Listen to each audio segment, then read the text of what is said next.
Hello दोस्तों, ये educator में आपका हार्दिक स्वागत है। Standard 10th science unit 6 life processes respiration part 8। तो आज हम बात करने वाले हैं रेस्पिरेशन के बारे में। फर्स्ट ऑफ ऑल हमको ये पता होना चाहिए कि रेस्पिरेशन का मतलब क्या होता है। यहाँ पे लिखा है the process of releasing energy from food is called respiration. यानी कि रेस्पिरेशन का मतलब होता है जो हम फूड खाते हैं उसमें से एनर्जी कैसे रिलीज़ होती है। तो जो पूरी प्रोसेस होती है उस प्रोसेस को बोलते हैं रेस्पिरेशन। रेस्पिरेशन इन्वॉल्व्स यानी कि रेस्पिरेशन के अंदर अलग अलग दो प्रोसेस है। उसके अंदर एक है ब्रीदिंग। तो ब्रीदिंग का मतलब क्या होता है? It is a gaseous exchange. Intake of oxygen from the atmosphere and release of carbon dioxide is called breathing. यानी कि हम जो ब्रीदिंग करते हैं तो उसमें हम क्या करते हैं कि ऑक्सीजन है वो लेते हैं और कार्बन डाइऑक्साइड हमारे शरीर में से बाहर निकलता है, तो इसको हम बोलते हैं ब्रीदिंग। उसके बाद है breakdown of simple food in order to release energy inside the cell is called cellular respiration. Cellular respiration का मतलब क्या होता है? तो कि जो भी हमने फूड खाया है उसको उसमें से हमें एनर्जी चाहिए, तो एनर्जी के लिए हम ऑक्सीजन जो ले रहे हैं वो ऑक्सीजन क्या होगा? तो आप यहाँ पे देख सकते हो कि यहाँ पे एक जी आ रहा है और ओ आ रहा है। तो ये जी का मतलब होता है ग्लूकोज, यानी कि जो हमने फूड खाया है वो। तो ग्लूकोज है वहाँ पे सेल के अंदर आएगा और ऑक्सीजन भी सेल के अंदर आएगा। तो ऑक्सीजन ग्लूकोज को ब्रेक डाउन करेगा और उसमें से हमें एटीपी यानी कि हमारी एनर्जी है वो देगा। तो यहाँ पे दो अलग अलग प्रोसेस है, एक है ब्रीदिंग, दूसरी है सेलुलर रेस्पिरेशन। तो यहाँ पे हम जो रेस्पिरेशन की बात करें वो यहाँ पे है सेलुलर रेस्पिरेशन। आगे देखते हैं types of respiration.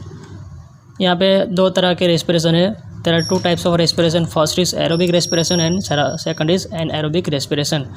Aerobic respiration का मतलब होता है it takes place in the presence of oxygen और anaerobic respiration का मतलब होता है it takes place in the absence of oxygen। यानी कि जो कोई भी प्रोसेस हो ऑक्सीजन की प्रेजेंट में होता है तो उसको बोलते हैं एरोबिक, और कोई भी प्रोसेस वो ऑक्सीजन की एब्सेंस में होता है, बिना ऑक्सीजन के, तो उसको बोलते हैं एनएरोबिक। तो हम यहाँ पे बात कर रहे हैं रेस्पिरेशन की, इसलिए यहाँ पे जो रेस्पिरेशन की प्रोसेस है वो अगर ऑक्सीजन की प्रेजेंस में हो रहा है तो उसको बोलेंगे एरोबिक रेस्पिरेशन, और ऑक्सीजन के एब्सेंस में वो प्रोसेस हो रही है तो उसको बोलेंगे एनएरोबिक रेस्पिरेशन। उसके बाद बात करेंगे हम टाइप्स ऑफ रेस्पिरेशन के अंदर एरोबिक रेस्पिरेशन की। तो एरोबिक रेस्पिरेशन के अंदर हमें देखना है अभी उसके अंदर जो बायोकेमिकल रिएक्शंस यानी कि सेल के अंदर जो बायोकेमिकल रिएक्शंस होती है उसके बारे में। तो एरोबिक रेस्पिरेशन के अंदर क्या होता है? Glucose is broken down into carbon dioxide and water. यानी कि ग्लूकोज का एक मॉलिक्यूल्स यानी कि जो हमने फूड खाया है उसमें से जो ग्लूकोज रिलीज होगा वो ग्लूकोज का मॉलिक्यूल सेल के अंदर जाएगा। उसके बाद उसके अंदर कार्बन डाइऑक्साइड एंड वाटर के अंदर वो कन्वर्ट हो जाएगा। उसके बाद है the energy is released in the form of ATP. यानी कि ग्लूकोज का मॉलिक्यूल्स है वो ब्रेक डाउन होगा, उसमें से हमें एटीपी से यानी कि हमें एनर्जी मिलेगी। तो एटीपी का मतलब होता है एडिनोसाइन ट्राइफॉस्फेट, यानी कि जो हमारी एक्चुअल एनर्जी है वो उसको बोलते हैं एटीपी। ठीक है, आप यहाँ पे देख सकते हो ग्लूकोज है, वो ग्लूकोज का एक मॉलिक्यूल से वो ब्रेक डाउन होकर यहाँ पे पहले 2 पायरुविक एसिड बनता है। तो ये जो प्रोसेस हो इन साइटोप्लाज्म यानी कि साइटोप्लाज्म के अंदर होती है। साइटोप्लाज्म कहाँ होता है? तो कि ह्यूमन सेल्स की बात करें तो सेल्स के अंदर, बाकी के जो ऑर्गन्स है उसके अलावा वहाँ पे साइटोप्लाज्म रहता है। तो साइटोप्लाज्म के अंदर ये प्रोसेस होती है। तो ये इसको बोलते हैं ग्लाइकोलिसिस, यानी कि ग्लूकोज का मॉलिक्यूल से पायरुविक एसिड के अंदर कन्वर्ट होता है, उसके अंदर ब्रेक डाउन होता है, तो उसको बोलते हैं ग्लाइकोलिसिस। अब उसकी डेफिनेशन ऐसे बोल सकते हो कि 1 glucose molecule is converted into 2 pyruvic acid is called glycolysis. ठीक है, तो अब यहाँ पे जो 2 पायरुविक एसिड मिले हैं वो पायरुविक एसिड जाएंगे माइटोकॉन्ड्रिया के अंदर, यानी कि सेल के अंदर जो माइटोकॉन्ड्रिया है उसके अंदर ये 2 पायरुविक एसिड जाएंगे। उसके बाद माइटोकॉन्ड्रिया के अंदर क्या होगा? तो कि ये जो पायरुविक एसिड है वो कार्बन डाइऑक्साइड H2O एंड उसमें से एनर्जी है वो रिलीज़ होगी, यानी कि इसमें से 3 चीज़ें हमें मिलेगी। और ये जो प्रोसेस हो वो इन द प्रेजेंस ऑफ ऑक्सीजन होगी, यानी कि ऑक्सीजन के प्रेजेंस में, क्योंकि हम यहाँ पे बात कर रहे हैं एरोबिक रेस्पिरेशन की। तो ये जो पूरी प्रोसेस है उसको बोलते हैं क्रेब्स साइकिल, यानी कि पायरुविक एसिड है उसका break down carbon dioxide H2O and energy के अंदर होगा। तो ये जो पूरी प्रोसेस है उसको बोलते हैं क्रेब्स साइकिल।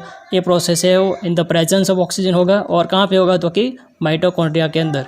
ठीक है, तो यहाँ पे एक ग्लूकोज मॉलिक्यूल्स है उसका ब्रेक डाउन हो गया, हमें क्या मिलेगा? 38 ATP एनर्जी, मतलब कि एनर्जी जो मिलती है वो कितनी मिलेगी, 38 ATP। उसके बाद बात करते हैं एनएरोबिक रेस्पिरेशन की। तो एनएरोबिक रेस्पिरेशन का मतलब क्या होता है कि इन द एब्सेंस ऑफ ऑक्सीजन, यानी कि जिसमें भी एनएरोबिक रेस्पिरेशन होता है तो उसमें ऑक्सीजन की ज़रूरत नहीं रहती। तो ये कहाँ पे देखने को मिलता है, bacteria, yeast, fungi, parasite and muscle cells के अंदर। Microbes break down glucose into ethanol and carbon dioxide. यहाँ पे जो ये माइक्रोब्स आप देख रहे हो, वो माइक्रोब्स है वो क्या करेगा, एक ग्लूकोज को मॉलिक्यूल्स है उसको इथेनॉल एंड कार्बन डाइऑक्साइड के अंदर ब्रेक डाउन करेगा और उसके साथ में फॉर्म ऑफ ATP यानी कि एनर्जी है वो रिलीज होगी। Carbon dioxide and ethanol are formed as end products in yeast, यानी कि अब ईस्ट की बात करें तो ईस्ट के अंदर क्या होता है, इथेनॉल एंड कार्बन डाइऑक्साइड है वो रिलीज होगा। आप यहाँ पे देख सकते हो एक ग्लूकोज का मॉलिक्यूल्स है वो किसके अंदर कन्वर्ट होगा, तो कि पायरुविक एसिड के अंदर। ये प्रोसेस को क्या बोलते हैं, ग्लाइकोलिसिस। कहाँ पे होती है, साइटोप्लाज्म के अंदर। अब बात करते हैं हम पायरुविक एसिड है अगर ईस्ट के अंदर जाता है तो ईस्ट के अंदर क्या होगा, इन द एब्सेंस ऑफ ऑक्सीजन। जो ये पूरी प्रोसेस होगी वो ऑक्सीजन के एब्सेंस में होगी, ठीक है। और पायरुविक एसिड है वो किस में कन्वर्ट होगा, इथेनॉल, कार्बन डाइऑक्साइड एंड उसमें से 2 ATP, यानी कि हमें बहुत कम एनर्जी मिल रही है। उसके बाद बात करते हैं lactic acid is an and product in muscles of animals, यानी कि कोई भी एनिमल्स, ह्यूमन की बात करें या एनिमल्स की बात करें, उसके अंदर जो प्रोसेस होती है उसमें क्या होता है, ग्लूकोज है वो 2 पायरुविक एसिड के अंदर कन्वर्ट होगा, यानी कि ग्लाइकोलिसिस प्रोसेस होगी, साइटोप्लाज्म के अंदर ये प्रोसेस होगी। उसके बाद ये जो 2 पायरुविक एसिड वो हमारे मसल्स के अंदर जाएंगे, यानी कि कोई भी एनिमल्स या ह्यूमन की बात कर रहे हैं तो उसके मसल्स के अंदर जाएगी। तो मसल्स के अंदर क्या कैसी प्रोसेस होगी, इन द एब्सेंस ऑफ ऑक्सीजन, यानी कि एनएरोबिक रेस्पिरेशन होगा। तो ये 2 पायरुविक एसिड है वो किस में कन्वर्ट होगा, लैक्टिक एसिड, और उसमें से भी 2 ATP एनर्जी है मिलेगी। तो ओवरऑल हम यहाँ पे देख सकते हैं कि एनारोबिक रेस्पिरेशन के अंदर एक ग्लूकोज का मॉलिक्यूल है सिर्फ 2 ATP रिलीज करता है। यहाँ पे भी आप देख सकते हो एक ग्लूकोज का मॉलिक्यूल ब्रेक डाउन होकर सिर्फ आपको 2 ATP मिल रही। तो इसके कंपैरिजन में हम देख सकते हैं कि एरोबिक रेस्पिरेशन के अंदर हमें 38 ATP मिल रहा था और यहाँ पे आप देख सकते हो कि सिर्फ 2 ATP मिल रहे हैं। उसके बाद बात करते हैं डिफरेंस की, एरोबिक रेस्पिरेशन और एनारोबिक रेस्पिरेशन में डिफरेंस क्या होता है। First of all, first difference है it takes place in the presence of oxygen, यानी कि एरोबिक रेस्पिरेशन है तो सिर्फ ऑक्सीजन के साथ ही, यानी कि ऑक्सीजन रहेगा तो ही ये रेस्पिरेशन की प्रोसेस होगी। यहाँ पे आप देख सकते हो anaerobic respiration it takes place in the absence of oxygen, यानी कि इसमें ऑक्सीजन की कोई ज़रूरत नहीं है। Aerobic respiration end products are carbon dioxide and water. इसमें जो पूरी प्रोसेस है उसमें लास्ट में हमें क्या मिलता है, carbon dioxide and water. ATP तो मिलेगा ही मिलेगा, लेकिन यहाँ पे आपको एंड प्रोडक्ट में क्या मिलेगा, carbon dioxide and water. Anaerobic respiration की बात करें तो इसमें एंड प्रोडक्ट क्या है, इथेनॉल और लैक्टिक एसिड। अगर हम ईस्ट की बात करें तो उसमें से इथेनॉल बनेगा और हम मसल सेल्स की बात करें तो इसमें से लैक्टिक एसिड बनेगा। उसके बाद एरोबिक रेस्पिरेशन के अंदर थर्ड पॉइंट है it takes place in the cytoplasm and mitochondria, यानी कि जो एरोबिक रेस्पिरेशन है वो पहले साइटोप्लाज्म में होती है और उसके बाद माइटोकॉन्ड्रिया के अंदर होती है। हमने देखा था कि जो फर्स्ट ग्लूकोज का मॉलिक्यूल है वो कन्वर्ट होता है 2 पायरुविक एसिड के अंदर। ये जो प्रोसेस है वो साइटोप्लाज्म के अंदर होती है। उसके बाद जो पायरुविक एसिड है वो कहाँ पे जाएगा, माइटोकॉन्ड्रिया के अंदर, और उसमें से फिर हमें 38 ATP है वो मिलता है। तो यहाँ पे साइटोप्लाज्म एंड माइटोकॉन्ड्रिया दोनों के अंदर प्रोसेस होती है। एनारोबिक रेस्पिरेशन की बात करें तो it takes place only in the cytoplasm, यानी कि ये सिर्फ एक ही जगह पे इसका पूरा प्रोसेस होता है। उसके बाद बात करते हैं एरोबिक रेस्पिरेशन। तो during aerobic respiration 38 ATPs are produce. यहाँ पे एरोबिक रेस्पिरेशन के अंदर 38 ATP मिलता है, यानी कि बहुत सारा ATP हमें मिलता है। उसके बाद एनारोबिक रेस्पिरेशन की बात करें तो इसमें से सिर्फ हमें 2 ATP ही मिलता है, यानी कि एरोबिक रेस्पिरेशन की कंपैरिजन में एनारोबिक के अंदर बहुत कम एनर्जी मिलती है।